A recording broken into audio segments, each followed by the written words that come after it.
Greetings, urban farmers, gardeners, and healthy food visionaries. Farmer Greg here, and welcome to the 354th episode of the Urban Farm Podcast, where every day we work together to educate and inspire you to become part of your food revolution.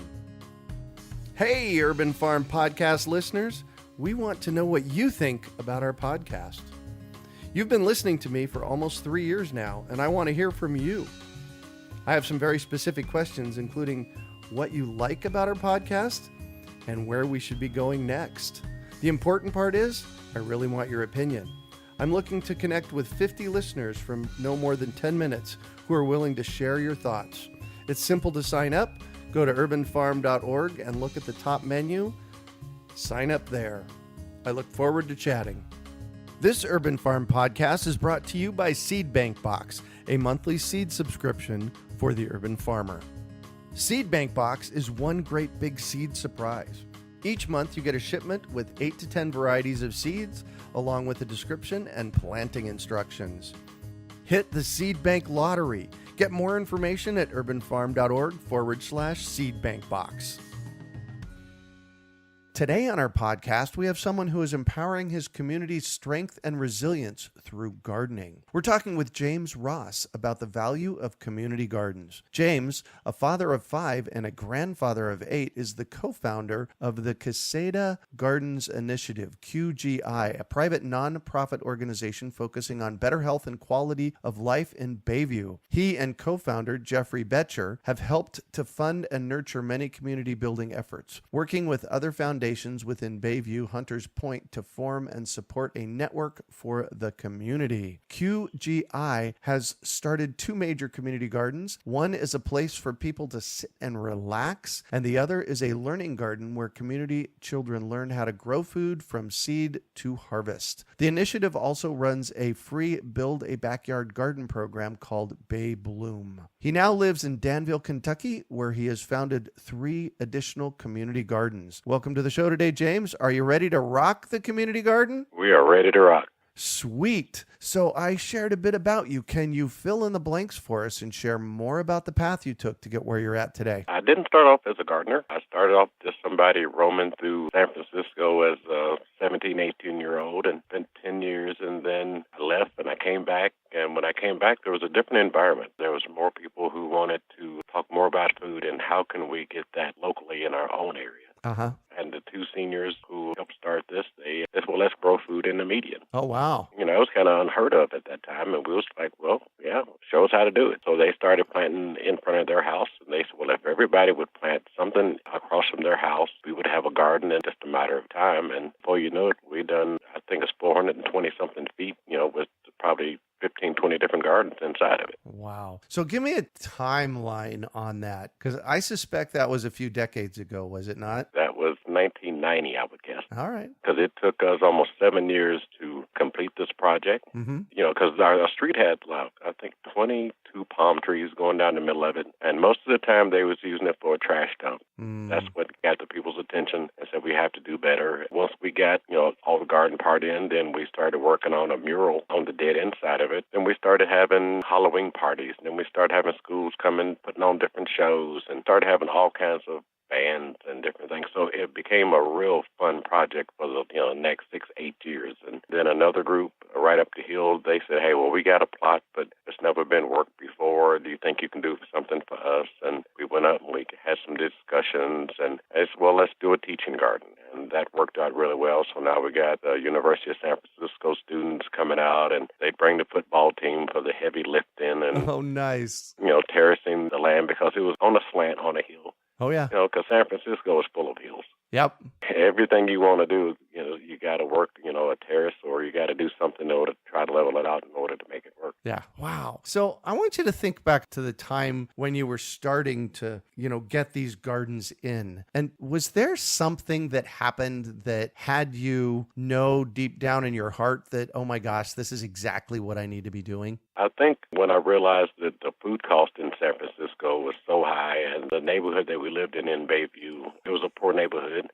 Every liquor store had some type of groceries, but they didn't have any fresh vegetables, and you would have to go maybe like a 45-minute bus ride, or you'd have to, get somebody to take you. And we just found it easier that if we brought it a lot closer, it'd be a lot fresher. We wouldn't have to worry about the pesticides that are sprayed on processed foods. And it made it real clear that we could do something about this. And that's one of the reasons why the program where we would build a box and we would give a family their seeds, the box, the soil, a fruit tree, we gave them everything that they needed and brought food a lot closer to the house. And it brought nutrition a lot closer to the house then, too. Exactly. Yeah. So was there one family that you particularly remember? There's several. Jeffrey Betcher was one of them. He was a new guy who moved in, and he was a community organizer. And so he already had the skill to form a little coalition of groups and to help us out and to get us started. And then there's Shane King. He was a filmmaker who started doing little stories about us. And, we started doing pretty good. And the news, finally caught up with what we was doing. And we felt like we was on the right track after that. Yeah, no kidding. I'll tell you, once you start getting community buy-in, it makes life a whole lot easier. I agree. Yeah. So fast forward a few years, in 2010, you moved to Danville, Kentucky, and you get to start this whole process over again. Tell me about that. Well, when I came back to Danville, I thought it was over. I said, I'm going to go back here, find me a regular job, be like everyday person, And yeah, right. Like you and I can do that. That's right. It's just not going to happen. It's not in our blood. There were some ladies who had kind of heard about what I had done out there. And so they called me and said, hey, do you think you can meet with us and talk about this community garden thing? We hear about it. Because they in Lexington, Kentucky, which is 35 miles down the road, they had already been doing it for 15 or 20 years, which I didn't know. I met with them. I called the folks. The gentleman's name is Jim Emery in Lexington, Kentucky. He said, I'll be more than happy to sit down with you and show you what I'm doing. And he was doing schools. He was doing rehabs, for people who are on drugs, halfway houses. He was just kind of doing it all. And I just got really excited. And I was like, you're the man I need to talk to. Yeah, no kidding. So we just kind of took it from there and came back to Danville, had a few more meetings, get more community output. And now we got to find land. Not being here for almost 30 years, I really didn't know who to talk to. And so we just put our little fillers out there. And a gentleman said, hey, well, I've got some vacant land over here that's right uptown. Would that work? And I said, it's perfect because now people that live in town can actually just walk over to the garden, pick up tomatoes or lettuce or carrots or whatever they need. And that's how we got our start. Thankful, for the people who was kind of looking out for us. So you've done this a lot over the past 30 years or so, and it seems to me like one of the big stoppers is this whole notion of finding land. Do you have any thoughts or rules or guidelines for our listeners about how to go about finding land? When you talk to somebody about using their land, you usually have to come up with some type of agreement and how long that agreement is going to be. If your mindset says, well, I'm going to get this piece of land, I'm going to use it all the time, the landowner may not want that. So you have to make sure that there's some type of agreement of a time limit. And we said, well, give us 2 years, and if it don't work out, then we'll just move on. Yeah. He was great with that, and we was really thankful.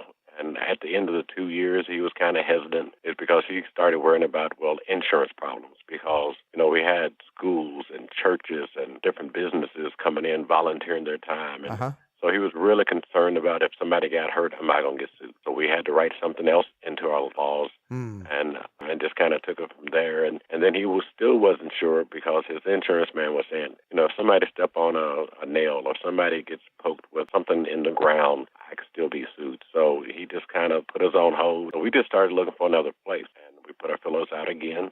Jenny Rogers, the elementary school, said, hey, we'll take it. We've got 300 kids over here. We'll even take the responsibility if something happens. Oh, wow. Made life really easy, and we just kind of moved right in. Nice. So now one of your community gardens is in a school. Yes, so we have two. We have Jenny Rogers, and now we have a school called Edna Tolliver, which is going to be brand new starting this spring. We've already raised like $1,000 or better to build the boxes, get the soil. We have people who donate starter plants. So, that project is ready to roll. Nice. And with the school garden that you've had in a school for a while, how are the kids interacting with you? What's their take on it? They're loving it because, they've never really tasted a real tomato. Because they feel like, mom goes grocery shopping, she brings all the food home, and all the vegetables are grown in the grocery store.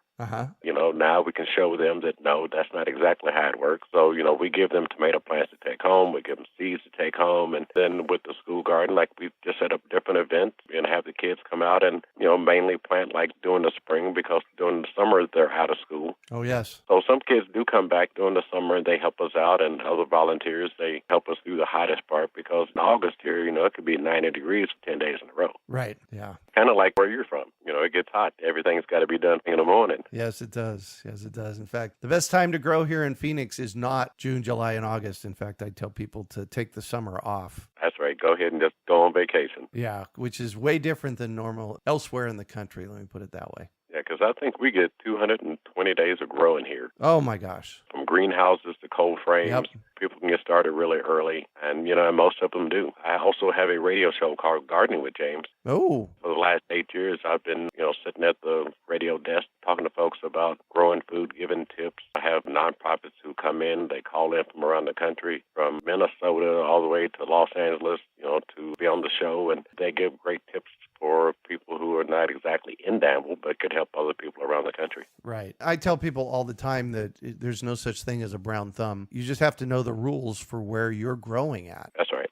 Yeah. So why is all of this so important? Because there's a lot of people out here struggling. They work every day of the week. They still don't have enough money. They've got to choose between rent, car payment, or whatever, and a lot of nutrition gets left out. Yeah. We felt that if we could just, take a small piece into showing them how to grow fresh vegetables, fresh fruits, and things like that in their own backyard, life could be just a little bit easier. And, it cuts back on the pesticides, because we know that all the stores, just about anywhere that you go, the food is processed, and it's usually shipped in about 1,500 to 2,000 miles away. Yeah, they call those food miles, by the way. That's right. I remember seeing during the economic downturn of 2008, I remember seeing on the Today Show one day, this family somewhere down south. It was a 1,000-square-foot house and 3 generations of family in this house. And they showed the yard. They actually had a nice yard around the small house they were living in. One of the complaints was that they didn't have enough money to buy food. I watched that segment on the Today Show and I just thought, wow, all this dirt. We just need to teach people how to garden. They can grow it themselves. Yeah,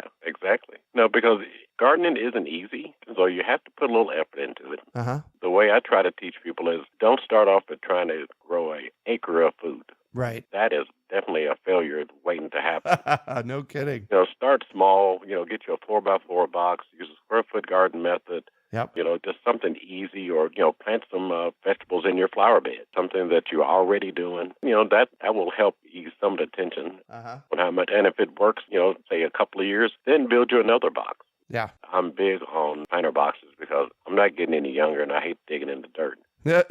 No kidding. So you have a radio show that you've been doing about gardening in Kentucky. Tell me about it. Like I was saying earlier, I hadn't planned on getting back into radio or anything. Because actually, I did have a radio show called Life on the Block in San Francisco, where I brought in community members to talk about what they're doing to help them out.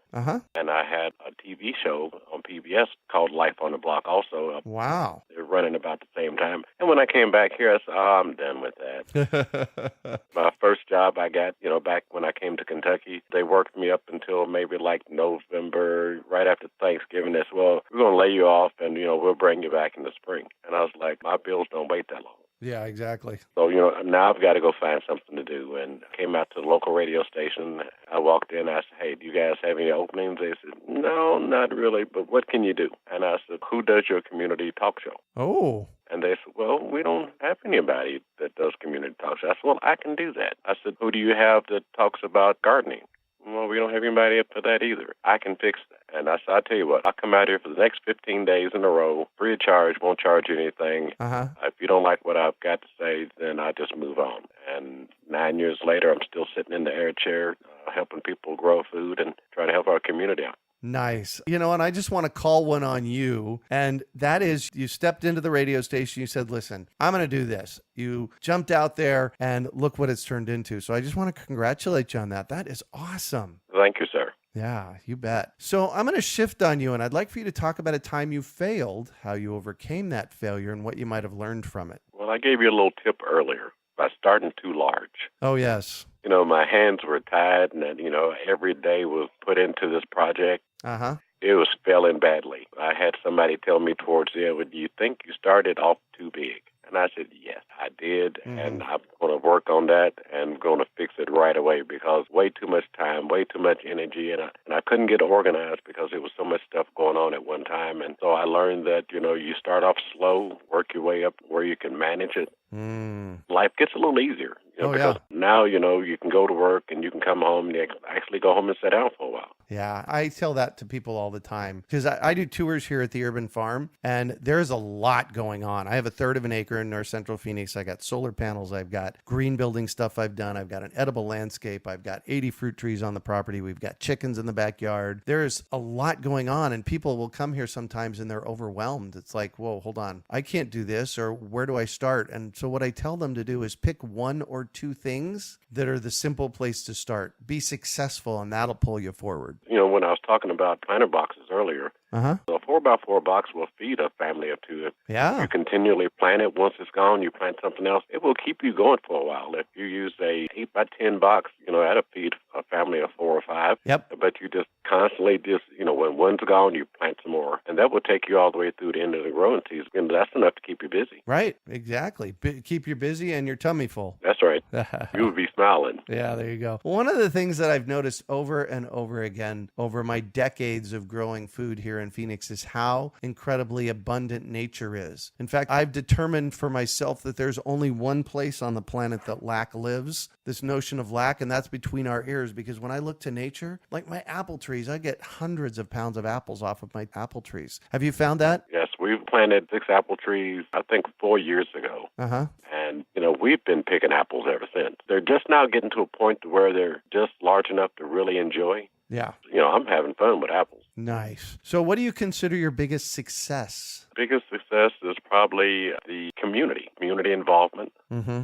the volunteers. I'm a nonprofit through the United Way. Uh-huh. And they've been exactly what we needed. They helped keep my finances together. They let me know where things are at, and people to talk to, and how to get more community members involved. And some of the things they've allowed me to set up a page on their website. Oh, yes. When I need volunteers to just put it out there, I need 10 people to help do this project or whatever it might be. And I'll usually get anywhere from 5 to 10 people, and, makes my life a whole lot easier. Yeah. You know what? I got to do a shout out for you again. You just keep asking. You are really good at asking the universe for things. Yes. And getting them. So important. My mother told me that if you don't ask, you won't get. Yeah, exactly. So what drives you? I guess what drives me most is knowing that there's people out here that don't have enough, when it comes to kids, who live in homes where you have 2 parents who work and you still don't have enough food, or you've got seniors that, have a pick between medicine or food. Mm-hmm. There's a lot of need for food out there because I tell people all the time,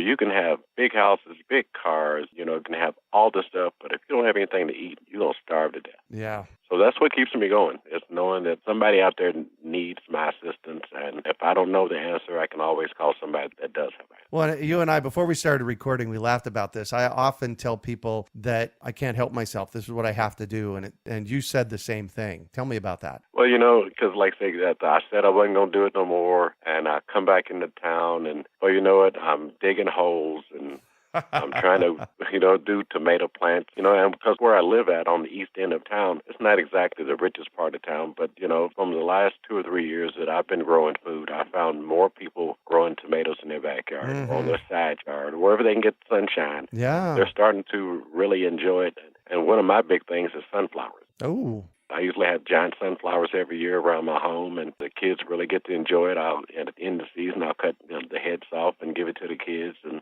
so we have sunflowers everywhere. Nice. Well, and there's fun. And, sunflowers are a happy plant. Yes, it is. I was driving down one of our streets in a more suburban part of Phoenix recently, and, there were these empty lots one after another, but one of them had literally hundreds and hundreds of sunflowers growing right off of the street. That's right. And it just made me smile. Yeah, because my sunflowers usually go in, because I've got the giant German sunflowers. They're like 14 to 17 feet tall. Yep. And the kids are really amazed when they walk past the house and they look at, that's a big sunflower. Oh, yeah. And they said, can I have one? I said, as soon as it's done, I will make sure to cut a head off and get you 10 or 15 seeds. One thing I haven't mentioned, one of the projects that I've worked on is starting a seed library. Oh. We started off with, a little box, that maybe have 16 little drawers in it. Yep. And then invited the community to come and bring their seeds. And most of the seeds I can get free. All you got to do is just you find a flower company that says, hey, do you have any last year's seeds?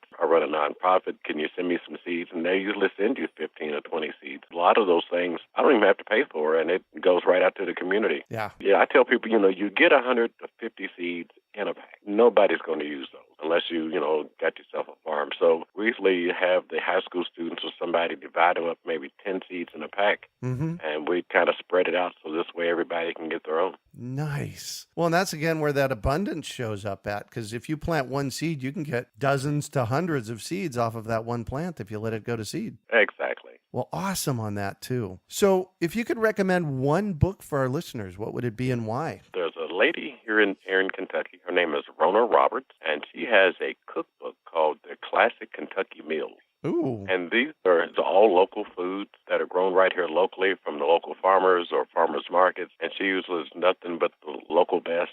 And she's been on my show several times. Uh-huh. And what I really like about her book is that 5 ingredients or less. Oh, yeah. Because the more ingredients you have, the less taste that you get. I tell people, if you can do 5 ingredients or less, your meal will taste a whole lot better and it'll be a whole lot healthier. Mm-hmm. Nice. And what one final piece of advice do you have for our listeners? I guess my final advice would be start small, work your way into it, and we want you to enjoy it. And not everybody has the greatest advice.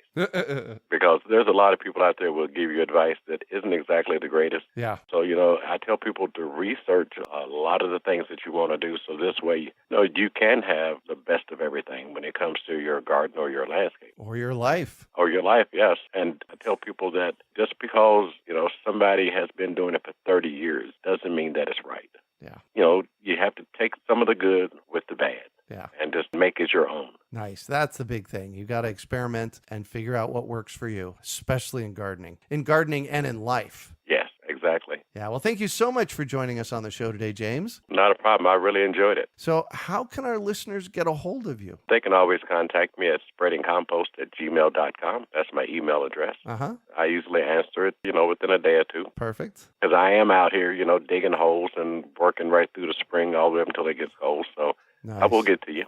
Perfect. You can also find show notes from today's podcast at urbanfarm.org/gardening with James. We are your urban farming resource. You can find our podcast on iTunes, Google Play, Stitcher, iHeartRadio, and more. Also visit urbanfarm.org to find articles, podcasts, webinars, and courses. Well, that's it for today. Thanks for joining us on the Urban Farm Podcast. Hey, Urban Farm Podcast listeners. We want to know what you think about our podcast. You've been listening to me for almost 3 years now, and I want to hear from you. I have some very specific questions, including what you like about our podcast and where we should be going next. The important part is, I really want your opinion. I'm looking to connect with 50 listeners from no more than 10 minutes who are willing to share your thoughts. It's simple to sign up. Go to urbanfarm.org and look at the top menu. Sign up there. I look forward to chatting. As listeners to our podcast, you know that I love experimenting. And as urban farmers and gardeners, I can predict that you probably have done your fair share of experiments with new seed varieties. But if you are as busy as I am, sometimes just finding new seeds is a challenge. Well, what if someone else did the work for you? I'd like to introduce you to Seed Bank Box, an excellent source of non-GMO and heirloom seeds delivered right to your door. Each month, you will receive 8 to 10 surprise seed varieties with information for each seed on a card you'll keep. It's time to start experimenting again. Let Seed Bank Box help you plant the garden of your dreams. Visit urbanfarm.org/seedbankbox for more information and to sign up. We hope you enjoyed today's episode of the Urban Farm Podcast. Remember to listen for tips, advice, and resources to help you on your journey with urban farming. You can find us on the web at urbanfarm.org or send us an email to podcast@urbanfarm.org. In the words of Vincent van Gogh, great things are done by a series of small things brought together. Be encouraged that with each lesson learned and skill developed, you are one step closer in the direction of your dreams.